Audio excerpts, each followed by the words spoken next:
जो घर बैठे देख रहे हैं संस्कृति चैनल के द्वारा लाइव टेलीकास्ट, वे लोग भी कुल्ला करके 2-3 घूंट पानी पी के प्राणायाम करें संध्या के समय और सुबह के समय, तो उनकी रोग प्रतिकारक शक्ति बढ़ेगी और मनोबल बढ़ेगा, बुद्धि बल बढ़ेगा। अगर सर्दी लग गई है तो दाहिने नाक से श्वास ले ले ले और रोके, जितना देर अधिक रोक सकता है। पसीना छूटे या तो झटके लगे या तो कंपन होने लगे तब तक रोके, 1-1.25 मिनट, 1.5 मिनट, 1-2 मिनट बस। फिर बाएं नाक से छोड़ दे। ऐसा 2 बार करेगा, कितना भी सर्दी है गायब। 2-3 बार में बस। अगर गर्मी आती है, अभी आंखें जलती है, तो फिर लेफ्ट से बाएं नाक से श्वास ले और रोक देवे 1.25 मिनट, 1.5 मिनट, 1-2 मिनट और दाएं नाक से छोड़ देवे। कितना भी गर्मी होगा गायब, लेकिन 3-4 मिनट बार से ज्यादा नहीं करें। और मन चंचल है, नहीं लगता है, टेंशन है, तो फिर दोनों नथुनों से श्वास ले, खूब ले और रोके, पानी रख देवे। यहाँ पर तिलक करने की जगह पे गुरु मंत्र जप करें। फिर क्या करें? कंठ में ओम ओम जपे करो।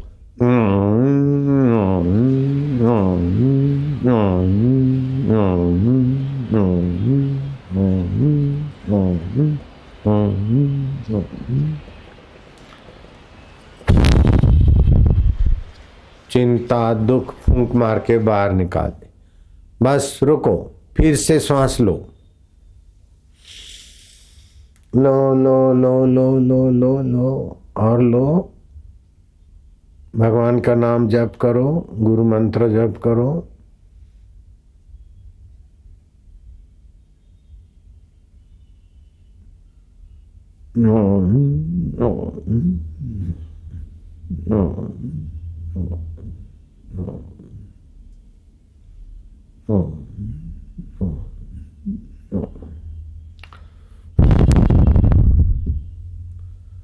ऐसा 3 बार करेगा, कितना भी टेंशन, कितना भी चिंता, भय बदलने लगेगा।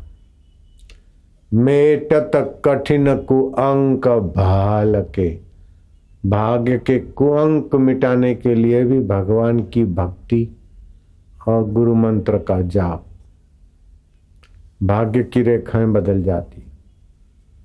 जब साधक को मंत्र मिलता है,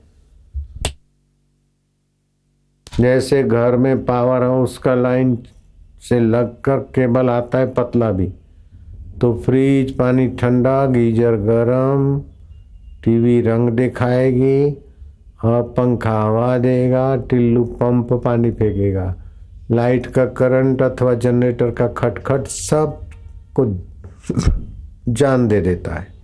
ऐसे ही मंत्र करते तो 84 नाड़ियाँ, 26 उपतकाएं, 5 शरीर हैं अपने। ये जो दिखता है इसको बोलते स्थूल शरीर, फिजिकल बॉडी। इसके अंदर श्वासोश्वास चलता है, वो अगर निकल जाए प्राणमय शरीर तो स्थूल शरीर दफना देते अथवा तो जला देते। तो प्राणमय शरीर है तभी ये स्थूल शरीर है। प्राणमय शरीर भी है, स्थूल शरीर है, लेकिन मनोमय शरीर सो जाता है तो फिर रात को सांप आकर सो जाए बिस्तर पे अथवा बाबा जी आ जाए तो भी फायदा नहीं मिलता और सांप का कोई पता नहीं चलता, क्योंकि मनोमय शरीर सो गया। प्राणमय शरीर तो है और स्थूल शरीर है, लेकिन मनोमय शरीर सो गया है। मनोमय शरीर है लेकिन मन लगा नहीं तो कोई बात सुनते तो भूल जाते, तो उसके अंदर विज्ञानमय शरीर है, उसके अंदर आनंदमय शरीर है, उसके अंदर रूह है, अल्लाह ताला का चेतना है, आत्मा है, जिसकी शक्ति से श्वास अंदर जाता है। और फिर शुद्धि करके श्वास गर्म होकर बाहर आता है। तो श्वास गया और बाहर आया, उसके बीच की जो अवस्था है उसको देखे।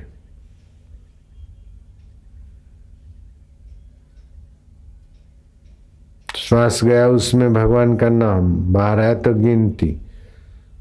थोड़े दिन में दीक्षा लिया हुआ साधक इतना ऊपर उठ जाता है कि 12-12 साल मनमानी नमाज मनमानी भक्ति करते, वो 12 दिन में उनसे आगे पहुंच जाता है। ऐसा अंदर का अल्लाह ही नूर, इश्क मिजाजी, इश्क रूहानी ये पैदा हो जाता है, प्रकट हो जाता है। जब ही नाम हृदय धर्यो भयो पाप को नाश, जैसे चिनगी आग की पड़ी पुराने घास। जब नाम लेते हैं, हृदय में मंत्र जपते हैं, तो जैसे घास के ढेर को थोड़ा सा अग्नि दे दो और फूंको तो घास चाहे 10 किलो हो, चाहे 100 किलो, चाहे 1000 किलो, चाहे लाख किलो जल जाता है। ऐसे कितने ही पाप चिंता दुख हो सब गायब हो जाता है। इसलिए डरना नहीं चाहिए, सत्संग को छोड़ना नहीं चाहिए। 100 काम छोड़कर भोजन कर ले, 1000 काम छोड़कर स्नान कर ले, लाख काम छोड़कर सत्कर्म कर ले, करोड़ काम छोड़कर हरि का ज्ञान और हरि का ध्यान धर ले। इससे अपना भी भला होता है, 7 पीढ़ियों का भी भला होता है।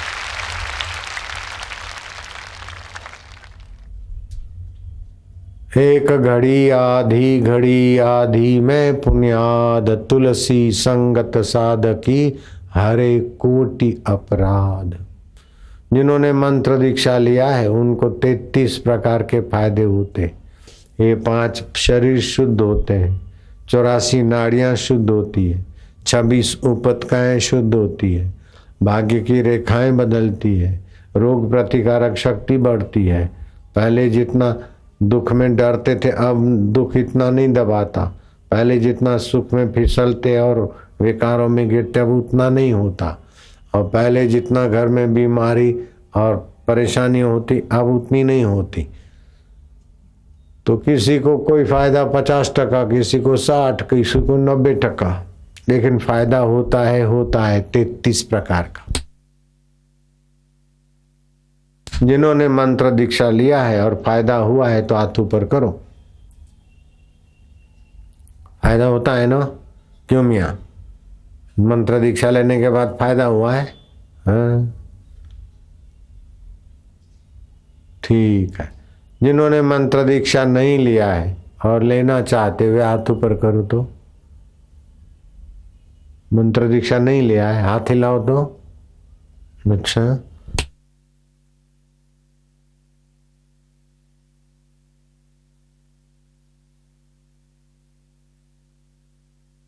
भगवान शिव जी ने पार्वती को बोला कि दीक्षा के बिना जीवन व्यर्थ है, तो वामदेव गुरु से दीक्षा दिलाए। और भगवान कृष्ण ने, विट्ठल ने नामदेव को शिवोबा खेचर से दीक्षा लेने को आज्ञा दिया। और माँ काली ने